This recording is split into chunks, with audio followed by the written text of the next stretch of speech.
이 시간 연결하는 교회 우리 모든 은혜의 공동체, 우리 모두에게 하나님의 은혜와 평강이 넘치길 축복합니다. 오늘도 동일하게 사도행전 강의 하나의 말씀 대언하도록 하겠습니다. 오늘 말씀의 제목은 연약함을 사용하십니다. 연약함을 사용하십니다. 라는 제목으로 사도행전 23장 23절에서 35절까지 말씀을 가지고 하나의 말씀 대언하겠습니다. 연일 이어지는 폭염 가운데 여러분들 얼마나 또 수고가 많으십니까? 또 출퇴근하시는 우리 성도님들 또 얼마나 수고가 많으십니까? 하나님께서 여러분들과 함께 하시고 또 은혜의 손길이 이 뜨거운 여름에도 광야길에서 주의 백성들을 보호하셨듯이 또 여러분들에게도 그런 은혜가 있길 간절히 바랍니다. 함께 기도하겠습니다. 하나님 아버지, 오늘도 우리 연결하는 교회에 또 은혜의 말씀을 가지고 또 은혜의 말씀으로써 우리를 만나주시고 함께 하시는 이 사랑의 은혜 감사합니다. 아버지 하나님, 오늘도 은혜를 베풀어 주시옵소서. 아버지 하나님, 우리가 인터넷으로 모여서 예배드리지만 예수 그리스도, 우리의 성전 되신 예수 그리스도 안에서 성령님을 의지할 때 우리가 그리스도를 고백하며 모이는 그곳, 성령님께서 함께 하시는 그곳이 바로 성전이 되고 또 예배의 처소가 됨을 우리들에게 가르쳐 주신 그 은혜를 의지하며 모였습니다.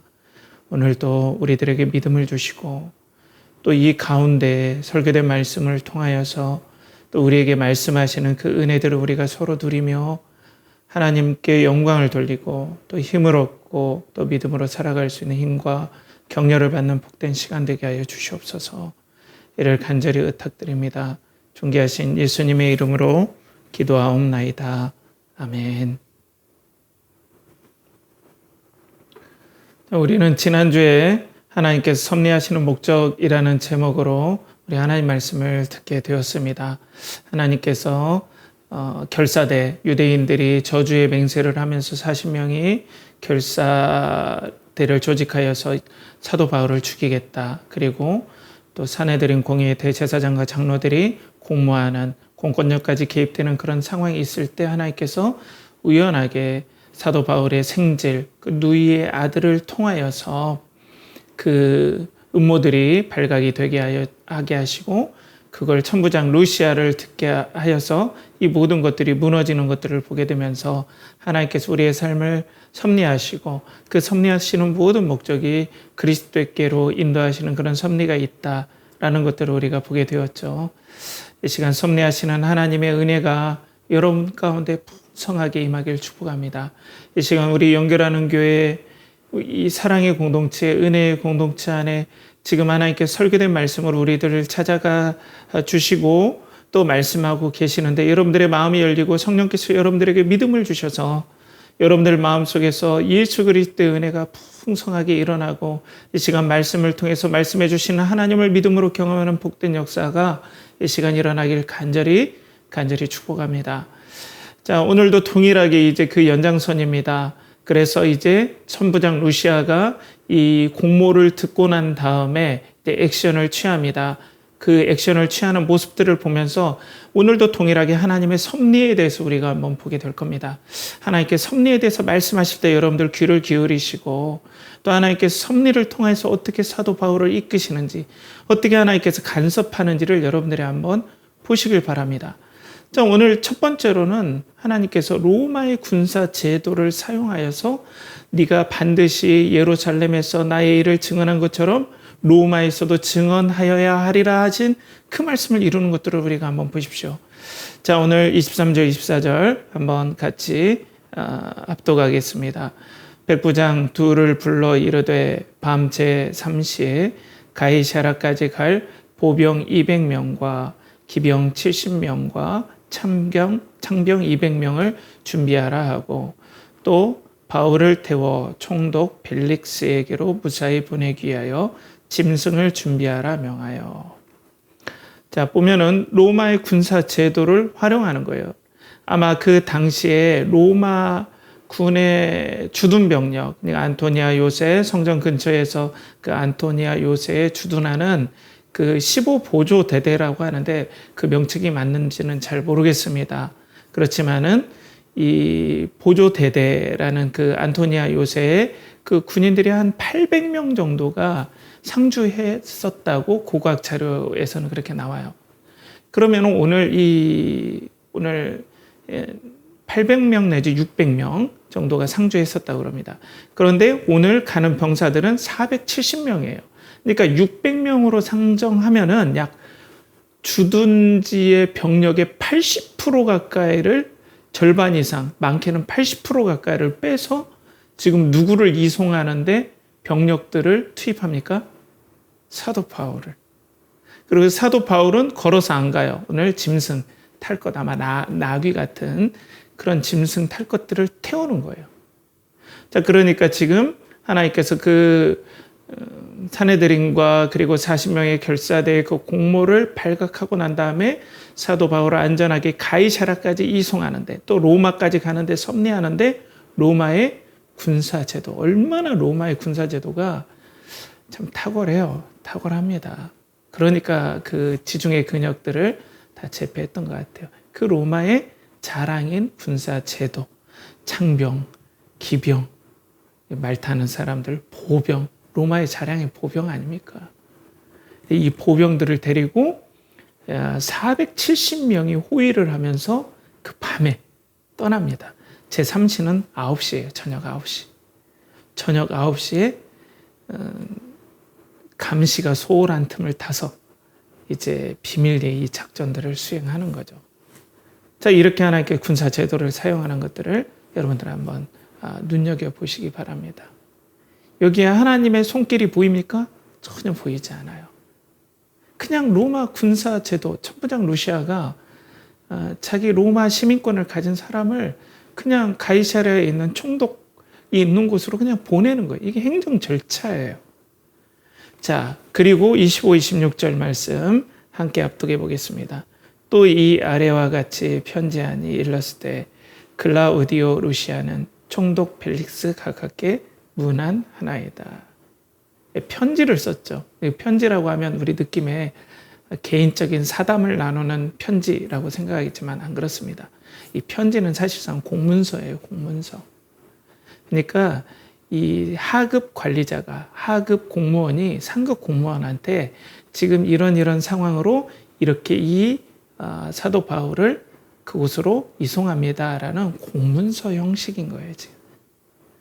그러니까 이 로마가 이 공문서를 정말 잘 활용했어요. 다른 제국들도 잘 활용했지만 로마의 행정체계죠.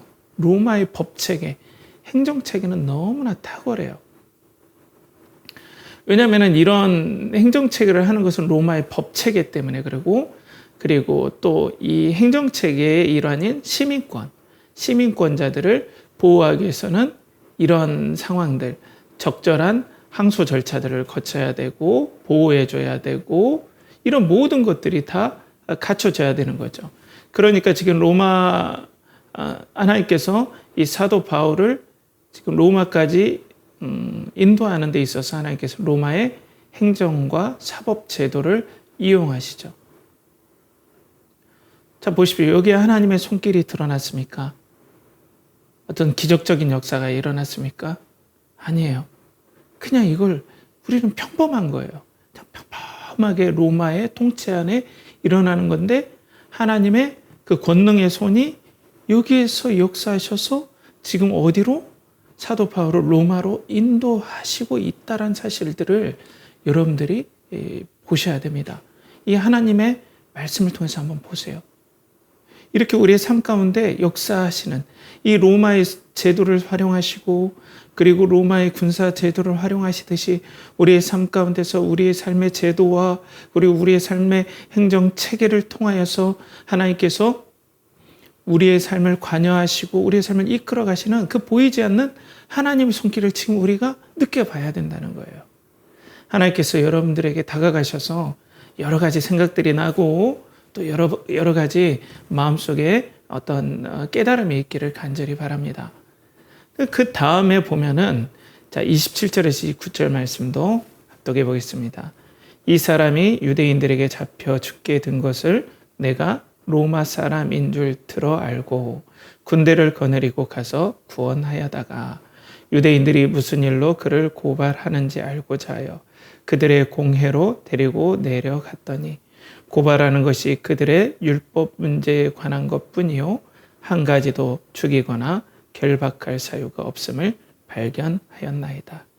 지금 천부장 루시아가 편지를 쓰죠. 거기에서 여러분들 뭐 좀 틀린 거 한번 발견한 거 없나요? 이 말씀 가운데 틀린 부분들이 하나 있습니다. 그러니까 말씀 자체가 이상하다는 게 아니라 천부장 루시아가 사실과 다르게 얘기한 부분들이 있어요. 그게 뭐냐면 천부장 루시아는 그 이방인의 뜰에서 폭력 사태가 일어났을 때 사도 바울이 로마 사람인 줄 알고 갔어요? 아니에요. 이 사람은 이집트 자객인 줄 알고 결박해서 채찍질부터 하려고 그랬죠. 이거는 큰 흠결입니다. 로마 시민권자에게 로마 시민권자임을 물어보지도 않고 결박했다. 이건 완전 책이 잡힌 거예요. 천부장 루시아가. 그런데 교묘하게 공문서를 위조한 거죠. 사실을. 그러지 않은데 자기는 딱 보고 로마 시민권자다. 짜잔 해가지고 내가 이 로마 시민권자를 딱 알아보고 그때 제가 용맹무쌍하게 지도력을 발휘해서 다다닥 사태를 정리하고 이 로마 시민권자를 보호했습니다. 그리고 이렇게 내가 로마와 로마의 황제의 영광과 제국의 영광을 위해서 이렇게 로마 시민권자를 보호하기 위해서 이 주둔지의 80%에 가까운 병력들을 이렇게 투입해서 안전하게 데리고 갑니다. 저 잘했죠? 라는 거예요. 아부하는 거죠. 그리고 자기의 공치사를 드러내고 자기의 치부는 가리는 거죠. 교묘하게 한 거죠. 자, 그러고 난 다음에 뭐예요? 이 사람이 내가 봤더니 여긴 제대로 한 거예요. 내가 공회에서 이제 무슨 일이 뭐 때문에 이게 이 난리가 일어났나라고 봤더니 사실은 우리 로마법에 저촉된 게 아니라 그들의 율법에 관한 갈등 때문에 그래서 사실 무죄인 사람입니다. 라고 이 사람의 사도 바울의 무죄인 사건에 대해서 1차 소명 행정 자료를 이 사람이 덧붙이게 되는 거죠. 그러니까 뭐예요? 이 사람이 자기의 치부를 숨기기 위한 여러 가지 어떤 상황을 통해서 바울도 좀 누그러뜨리고 이렇게 호의도 해주고 하니까 뭔가 대접받게 하면 이 사람이 총독한테 나의 어떤 과실들에 대해서 또 막 그걸 물고 늘어지지 않겠지. 이런 말씀에는 나오지 않지만 이런 포석들이 간교한 포석들이 깔린 거죠. 그러면서 또 바울에게 모르겠어요. 이건 말씀에서 정확하게 나오진 않지만 제 추측입니다. 조심스럽지만 바울을 좀 달래주는 것 같아요. 이 부분은 내가 명확하게 써서 보냈어. 나 좀 잘 부탁해. 라고 하는 것 같아요. 나 물고 늘어지지 마. 나 로마 시민권자 확인도 않고 포박했던 사실 얘기하면 안 돼. 라는 좀 제가 의역하고 좀 더 넓게 해석하면 이런 부분도 혹시 있지 않나 생각이 됩니다. 그러니까 지금 하나님께서는 이 인간의 간교함마저도 섭리하셔서 그것들을 사도 바울이 안전하게 로마까지 가는 가이사랴, 그 중간 단계인 가이사랴까지 안전하게 이송하도록 이런 사람의 의지라든지 간교한 꾀마저 섭리하셔서 선으로 바꿔주신다는 이것들을 우리가 여기서 보게 되는 거죠.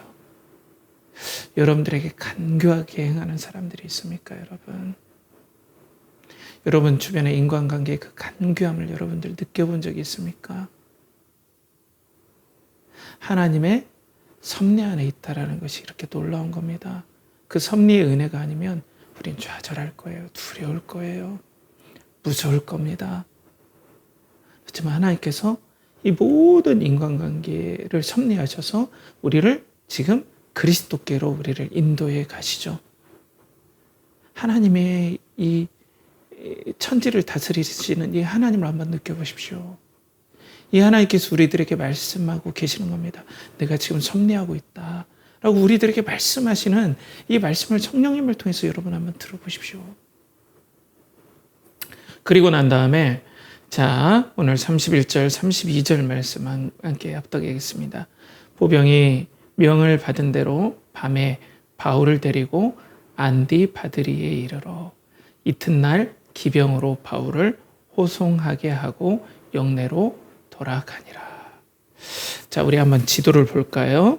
자, 그러니까 예루살렘에서 안디바드리라고 이렇게 나온 부분들이 있죠.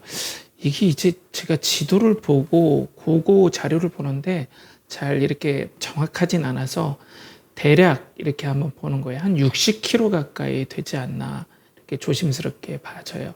그런데 예루살렘이 여기가 산지예요, 여러분. 되게 험해요. 그리고 안디바드리 그쪽으로 가면 이제 산지에서 좀 평지가 되는 쪽입니다. 그런데 저녁 9시에 출발해서 다음날 이 인수인계를 하죠. 보병이. 그리고 보병이 인수인계한 다음에 어떻게 됩니까? 기병으로. 그러니까 창병과 보병은 다시 영내로 복귀하고 예루살렘으로. 그리고 기병이 호위를 맡아서 이제 이 가이사라까지 호송을 하게 됩니다. 그러니까 산지에 있으면은 적들이 예를 들어서 막 숨어 있기가 좋잖아요. 그러니까 혹시도 모를 어떤 유혈 사태라든지 기습에 이 보병들이 탁 막아서 탁탁탁탁 할 수 있겠죠. 그래서 보병의 호위가 더 필요하죠. 그런데 이제 평지 쪽으로 갔기 때문에 기병의 호위로만으로도 안전하다라고 판단을 했던 것 같아요. 그런데 보면 여러분 이 기병이 이 저녁에 뭐라 할까요? 다음 날까지 도착하는데 보면은 제가 한 10시간은 좋게 걸었던 것 같아요. 10시간. 저녁에 9시부터 그날까지 밤을 새서 걸은 겁니다. 사실상. 급속 행군으로. 여러분들 군대 갔다 오신 분들 별로 안 됐을지 뭐 공감이 안 되겠지만 이 철야 행군이 너무 힘듭니다. 저녁에 빨리 걷기가 너무 힘들어요. 그런데 이 다행히도 이 고고학 자료에 보면 완전하진 않지만 어느 정도 로마의 길, 모든 길은 어디로 통한다? 로마로 통한다. 어느 정도의 로마의 길의 인프라가 이 안디바드리와 거기에서부터 가이사라까지. 왜냐하면 예루살렘에서 소요 사태가 일어날 때 가이사라에 있는 병력이 빨리 예루살렘까지 도착해야 되기 때문에 로마는 거기에 분명 길을 뚫었을 것이다. 그리고 고고학 자료도 있습니다. 그러니까 완전한 로마의 도로는 아니지만 어느 정도 로마의 인프라가 있기 때문에 급속 행군이 가능했다. 왜냐하면 산길이 얼마나 행군하기 힘든지 모릅니다. 그런데 그걸 거의 10시간 내지 그 조금 더 넘어서 이들이 도착했다라는 건 이 산지라면 이렇게 이동하기가 힘들거든요. 호위하면서. 그러니까 급속 행군할 수 있는 로마의 인프라. 이 로마의 인프라를 통하여서 로마가 그렇게 자랑하는 로마의 도로, 로마의 군사 제도를 통하여서 하나님께서는 사도 바울을 가이사라까지 인도하는데 곧 로마까지 인도하시는 계획들을 섭리하셨다라는 것들을 보게 되죠. 그러니까 오늘 말씀을 통해서 우리는 뭐예요? 하나님께서 초자연적으로 역사하시지 않아도 그냥 로마의 그냥 삶이에요. 행정 체계예요. 로마의 군사 체계예요. 사람의 간교한 어떤 계략도 있어요. 그런 것들을 다 현실에서 어떤 초월적인 것들이 전혀 보이지 않는 그 현실에서 하나님의 역사하심이 섭리하심이 강력하게 드러남을 지금 우리 공동체에게 보여주고 있다라는 거예요. 좀 이것들을 교리적으로 한번 정리해 보고 싶어요. 교리적으로 정리해 보고 싶은데요. 이 섭리를 얘기할 때 모든 섭리의 원천은 하나님이십니다. 그렇죠? 그리고 하나님의 작정이에요. 이걸 제1원인이라고 해요. 제1원인은 하나님과 하나님의 작정. 이게 모든 섭리의 핵심이죠. 이것을 목표로 하나님께서 섭리하시고 제1원인 되신 하나님께서 직접 개입하시면 이걸 초자연적인 사건, 기적, 이적이라고 해요. 하나님께서 다른 거 거치지 않고. 그런데 하나님께서 당신의 뜻을 이루시고 우리 아버지 하나님께서 하나님의 뜻을 이루어 가시는데 이 땅에 창조된 피조물, 자연 법칙, 인간의 의지, 기질, 이런 만드신 것들을 활용하는 이 만드신 것들을 활용하는 것들을 제2원인이라고 해요. 하나님의 섭리에 있어서. 하나님의 뜻을 이뤄가는데 제1원인이 있고 제2원인이 있다. 그래서 제2원인은 하나님께서 만드신 창조된 피조물들을 사용하셔서 하나님 뜻을 이룬 이것들을 제2원인이라고 해요. 거기에 자연 법칙도 있고 인간의 의지나 기질도 있다. 그 때문에 하나님께서 이 하나님의 뜻을 이뤄가는데 하나님의 섭리를 이뤄가는데 하나님께서는 이 제2원인을 사용하셔서 하나님의 뜻을 이뤄가신다는 거예요. 이건 하나님의 섭리라고 하는 거예요. 물론 제1원인 되신 하나님께서 직접 개입하시지만 많은 경우에 제2원인, 피조된 피조물이라든지 자연 법칙, 인간의 제도, 인간의 기질, 의지들을 사용하셔서 하나님의 뜻을 이루어가시는 것들을 하나님의 섭리 중에 제2원인을 사용하신 하나님의 섭리다라는 것들을 보게 되죠. 그래서 오늘 말씀을 통해서 우리는 하나님께서 로마의 군사제도, 행정제도, 인간의 부패한 심령까지도 섭리하시고 인프라까지 사용하셔서 지금 하나님께서 사도 바울을 로마로 이끌어가는 모든 일들을 이 제2원인, 하나님께 창조된 피조물과 사회 인프라와 사람들을 사용하셔서 오늘 역사하는 것들을 보게 되는 거죠. 그걸 통해서 하나님 나라 전파를 위해서 사용하신다. 그렇다면 이 말씀을 통해서 우리가 하나님의 교리와 진리들을 우리가 발견할 수 있겠죠. 그건 뭐냐면 하나님은 제2원인을 사용하셔서 하나님의 나라를 완성하신다. 하나님은 제2원인을 사용하셔서 하나님의 피조된 것들, 인간의 제도, 그리고 자연 법칙, 인간의 의지, 기질들을 사용하셔서 하나님 나라를 완성하시는데 쓰신다는 것을 우리가 말씀을 통해서 알 수 있죠.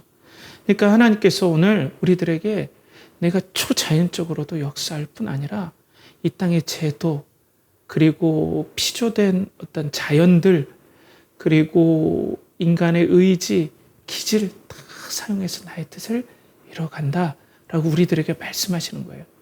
그러니까 여러분, 하나님께서 역사하실 때 그냥 이 땅의 평범한 삶은 그냥 나의 삶, 그냥 일어나는 전혀 하나님께서 보이지 않기 때문에 그건 평범한 일, 오직 하나님께서 기적적으로 막 개입하시고 제1원인 되신 하나님이 직접 개입되는 것만 하나님의 역사, 이런 게 아니라는 거예요.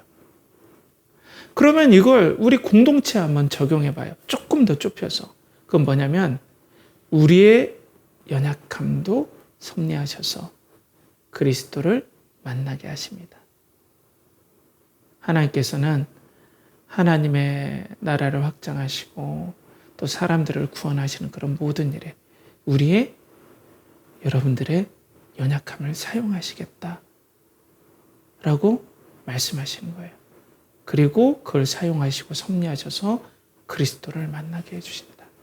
물론 다른 경우도 다 사용하십니다. 이것만 사용해서 우리에게는 이렇게 적용된다는 게 아니라 우리는 이 부분도 한번 볼 수 있다는 거예요. 사랑하는 여러분, 하나님께서는 우리의 연약함을 사용하셔서 그리스도를 만나게 해 주신다는 겁니다. 하나님께서 여러분들의 그 연약함을 사용하신다고 오늘 말씀하고 계시는 겁니다.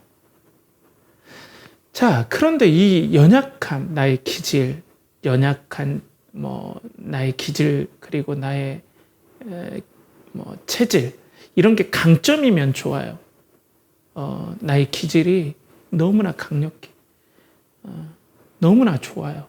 그럼 당연히 좋죠. 근데 연약함에 오늘 한번 우리가 생각을 해봐요. 나의 신체적인 연약함, 기질적으로 너무나 연약해. 이게 나의 삶의 장애물이 된다는 걸 내가 느껴요. 이것 때문에 너무 힘들어요. 사회생활하기도 힘들고. 이것 때문에 나는 하나님께 마치 버림받은 것 같고 조심스럽지만 사랑받지 못한 것까지 느껴지는 이런 것들을 얘기하는 거예요. 이게 그냥 선하다는 건 아니에요, 여러분. 이게 아픔이죠, 우리에게는. 어떤 사람은 그렇게 인간관계에서 멋있게 하지만 나는 인간관계를 잘 못 풀어나가요. 저도 그렇고요. 어떤 사람은 그렇게 용감한데 난 두려움이 많아요. 저도 그래요.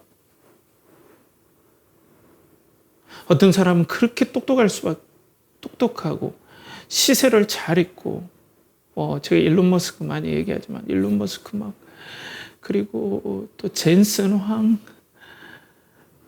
다양하잖아요. 그런 독특한 사람들 뭐 하나 아이디어 있으면 그렇게 아이디어를 잘 활용해서 막 성과를 내는 그런 사람들도 많지만 나는 그런 게 없어요. 떠오르지도 않고 그냥 난 공부도 못하고 신체적으로도 1m 95가 되거나 얼굴이 막 너무 잘생겼다거나 이런 것도 없어요.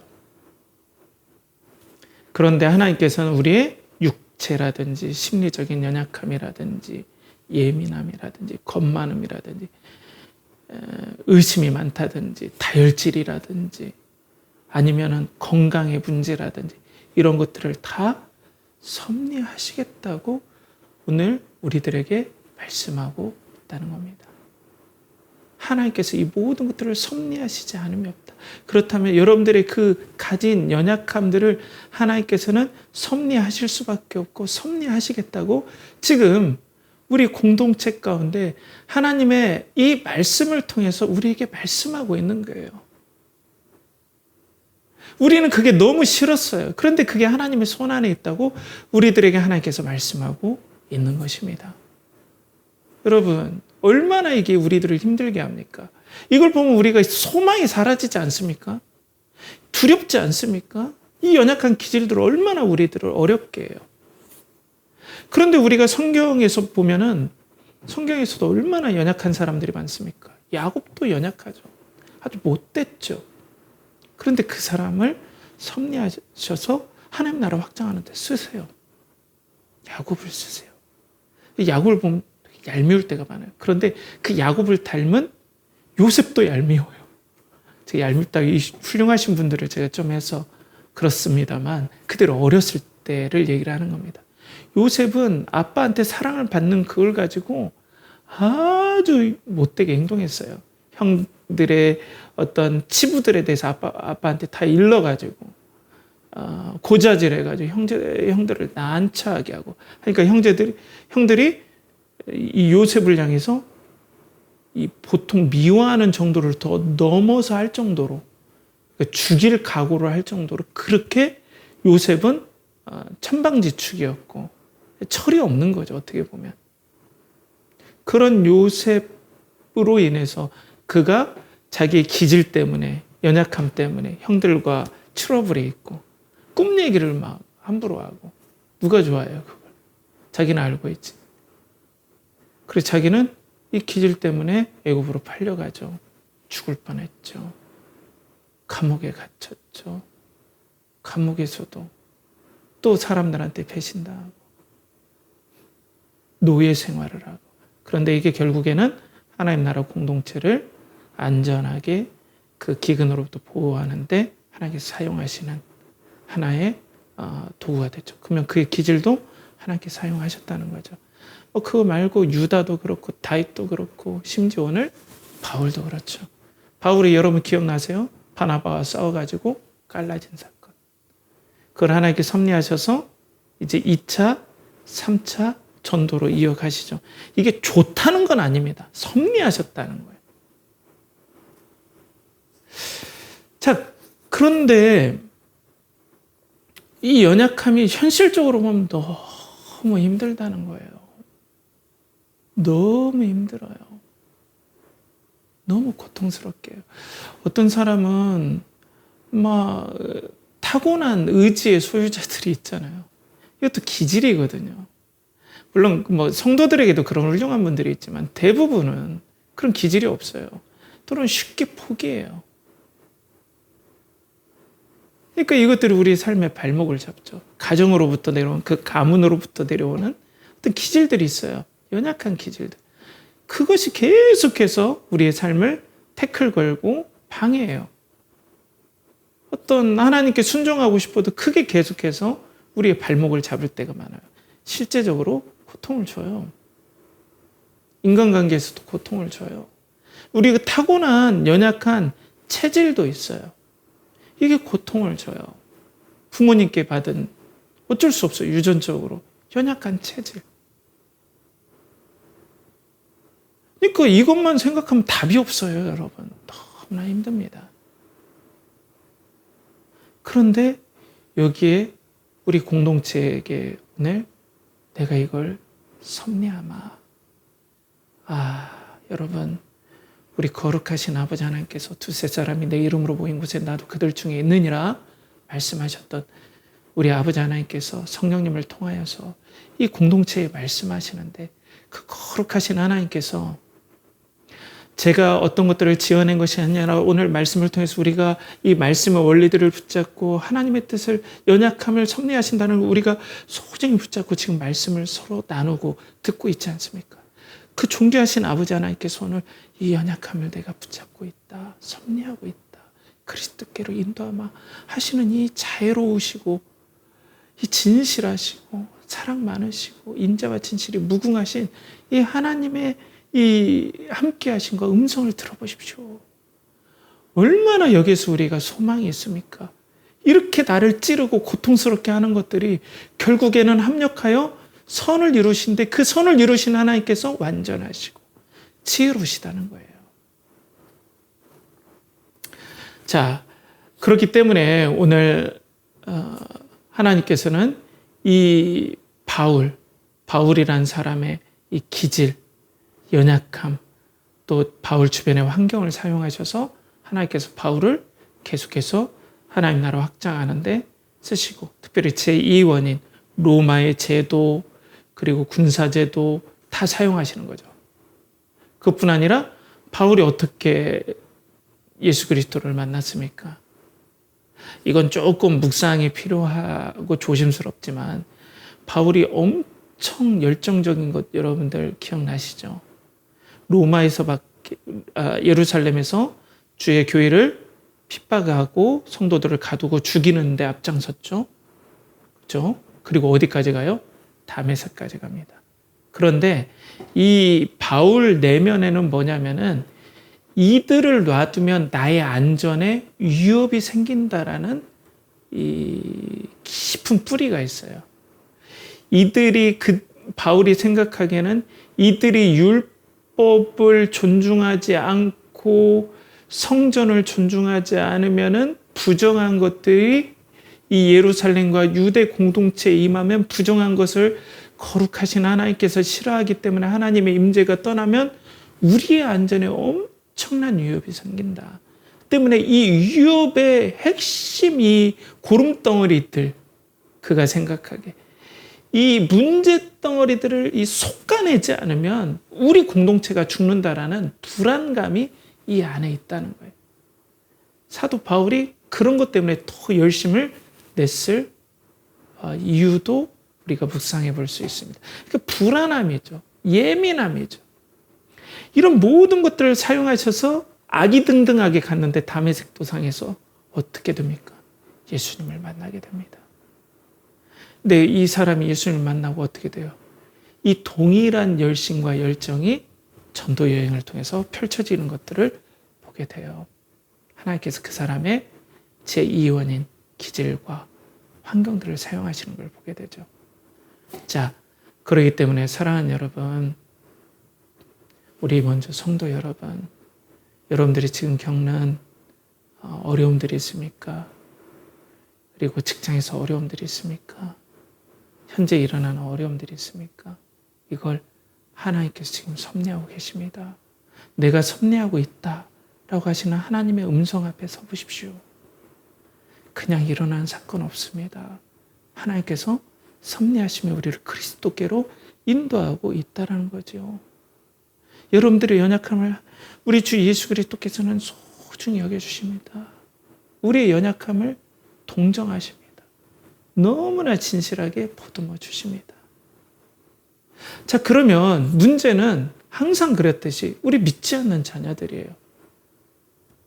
믿지 않는 자녀들에게 이들이 믿을지 안 믿을지도 모른다. 뭐 이거잖아요. 하나님의 선택하신 우리가 어떻게 알겠습니까? 그러면은 나의 이 연약함이 정말 사랑으로 섭리가 될까? 그래서 그리스도를 만나게 될까? 모르는 거잖아요.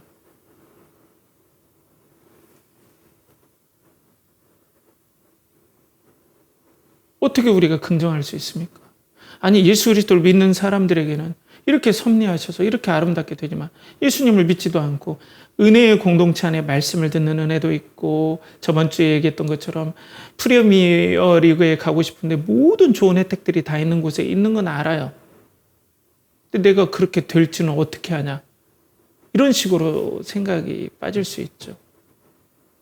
그런데 여러분, 이거는 어느 때 이런 식으로 빠질 수 있냐면은 여기에는 하나님이 계시지 않다라고 생각하면 생각의 꼬리에 꼬리를 물고 생각이 럭비공처럼 튀어나가겠죠.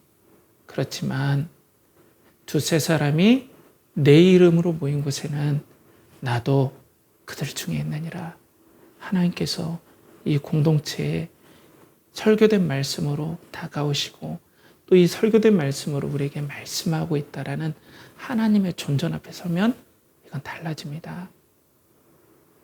달라져요. 자유롭고 우리 출애굽기 말씀이라든지 말씀에 보면 여호와로라 여호와로라 자비롭고 은혜로우며 노하기를 더디하며 인자와 진실이 무궁하신 하나님이심을 하나님께서는 그 영광을 선포하셨습니다. 그 영광을 선포하신 하나님 오늘 말씀으로 우리와 함께 하시는 거죠. 그 하나님 앞에 서보십시오. 이 좋으신 하나님이 내가 모든 것들을 섭리할 거야 라고 여러분 귓가에 말씀하시는데 그 하나님 앞에서 나는 아니에요. 나는 아니겠죠? 그럴 가능성이 있잖아요. 이렇게 말씀할 수 있을까요? 여러분들에게 은혜가 있길 바랍니다. 이 공동체의 예배는 하나님의 존전 앞에 서는 겁니다. 여러분들이 믿음이 있다면 하나님께서 그걸 소중히 여겨주실 거예요. 섭리하실 겁니다. 몰라요. 우리 인생은 어떻게 될지 모르지만 지금이 중요합니다, 여러분. 하나님 앞에 서는 것이 중요합니다. 서보십시오. 지금 말씀 앞에 서보십시오.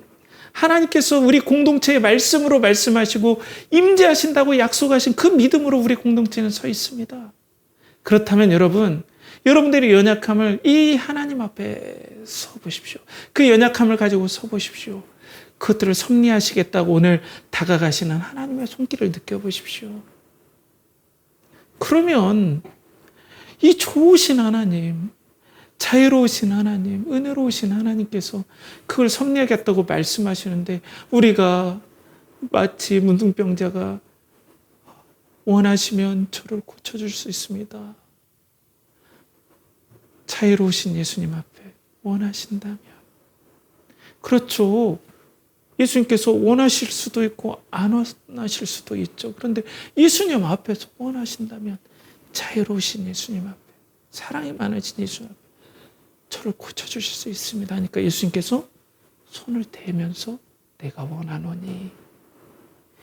이게 살아있는 인격을 마주하는 역사입니다. 하나님의 임재를 맞이하는 역사입니다. 하나님이 없다면 맞아요. 철학적으로 질문이 막 통통통 튀어요. 이럴 수도 있고 저럴 수도 있고 이럴 가능성도 있고. 그렇지만 하나님의 존전 앞에 선다면, 말씀하시는 하나님의 임재 앞에 선다면 우리는 생각이 달라지죠. 달라요. 이렇게 좋으신 하나님이 하나님 이렇게 연약함을 가지고 섭리해 주신다니 저도 그렇게 될 수 있죠 하면 그럼 내가 너와 끝까지 함께하마. 저에게도 믿음을 주세요. 그럼 내가 모든 걸 섭리해서 너에게 믿음을 주마. 이렇게 말씀하시죠. 여러분 이곳에 믿음으로 선포합니다. 하나님 계십니다. 믿음으로 선포합니다. 하나님께서 말씀하십니다. 절대 저는 하나님이 아닙니다. 우리 공동체는 그걸 믿죠. 그렇다면 사랑하는 여러분, 우리는 하나님께서 이 제2 원인, 이 피조물 제도, 우리의 기질, 특별히 우리의 연약한 기질을 사용하셔서 그렇게 대면하기 쉽고 저주와 같고, 실은 그걸 사용하셔서 예수님을 믿게 하실 뿐 아니라 예수님과 동행할 수 있도록 우리 인생을 이끌어 가신다는 거예요. 그걸 믿는 우리 연결하는 교회 공동체 되길 간절히 바랍니다. 간절히 바랍니다. 말씀을 정리하겠습니다. 오늘 사도 바울은 하나님께서 그 약속하신 대로 이제 유대인과 그리고 공권력이 투입된 그 음모 정황이 발각이 된 다음에 이제 천부장 루시아는 450명의 로마군을 통하여서 그 사도 바울을 안전하게 이송하면서 로마의 군사제도를 하나님께서 섭리하시고, 또 천부장 루시아가 자기의 실수를 감추기 위한 그 꾀를 사용하시기도 하시고, 또 하나님께서 인프라를 사용하셔서 로마까지 안전하게 이송하기도 하시고, 행정체계를 사용하시는 걸 보면서 하나님께서는 이 땅에서 제2 원인 만들어진 걸 가지고도 섭리하시고 하나님의 나라를 완성하시는 데 사용하심을 보게 되었습니다. 그렇기 때문에 우리 공동체는 특별히 좁혀서 얘기한다면 하나님께 다른 것도 사용하시지만 우리 연약함도 사용하신다. 이걸 가지고 그리스도를 만나는 데 사용하실 것이다. 그렇기 때문에 우리는 하나님을 붙잡아야 된다라는 것들을 우리가 보게 되었죠. 그렇기 때문에 여러분, 지금 여러분들에게 일어나는 사건, 사고, 또 여러분들의 기질 다 메시지가 있습니다. 그리스도께로 오십시오. 그리스도를 아는데 하나님께서 여러 메시지를 줄 겁니다. 그냥 이런 사건 절대로 없습니다. 그리스도, 하나님께서 여러분 마음속에 촉구하시는, 양심에 촉구하는 성령의 역사를 한번 들어보십시오. 두 번째로는 현재의 연약함, 여러분들이 있을 겁니다. 낙심하지 마십시오. 이 선하신 하나님께서 그걸 붙잡아 주신다고 하십니다. 주님께 그 손을 붙잡고 맡기십시다. 마지막으로 우리 믿지 않는 자녀들에게도 그 하나님께서 지금 말씀하시는 하나님 앞에 서십시오. 그냥 하나님 없다면 끝없는 꼬리를 부는 의문의 미로에 빠지지만 우리 주 예수 그리스도께서, 자애로우신 예수 그리스도께서 이곳에 말씀으로 함께 하신다면 그분께 말씀하십시오. 지금 상황을, 지금 이 연약함을, 지금 이 괴로움을 섭리해 주십시오. 자애로우신 하나님께서 꼭 여러분들의 그 요청에 응답하시길 간절히 축복합니다. 기도하겠습니다. 아버지 하나님, 우리의 연약함을 사용하시는 아버지 하나님, 긍휼히 여겨주시고 이곳에 계셔서 내가 원하노니 라는 그 말씀으로 우리의 삶을 섭리하시고 이끌어가 주시며 불쌍히 여겨주시옵소서. 이 뜨거운 날씨에 우리 성도들을 보호하시고 현재 일어나는 많은 일들에 낙심하지 않고 살아계신 하나님 앞에 그 연약함과 그 곤란함과 그 아픔을 가지고 가요. 그 모든 것들이 아름답게 선을 이뤄가는, 아름답게 꽃이 피어지고 또 하나님의 영광이 아름답게 찬송되어지는 그 놀라운 역사들을 경험하게 하여 주시옵소서. 이를 간절히 바라고 원하며 이제는 우리 주 예수 그리스도의 은혜와 하나님의 극진하신, 진실하시고 무궁하신 그 사랑과 성령의 내주 교통하심이 오늘도 우리의 연약함을 가지고 사용하셔서 그리스도를 믿게 하시고 그리스도께로 인도하신다는 사실을 믿고 그 예수님께 하나님 우리의 연약함을 의탁하고자 하는 사랑하는 우리 연결하는 교회 성도들과 자녀들과 그들의 영혼과 가정과 직장과 사업체와 드린 모든 것에 이제로부터 영원토록 함께 하시기를 간절히 축원하옵나이다. 아멘.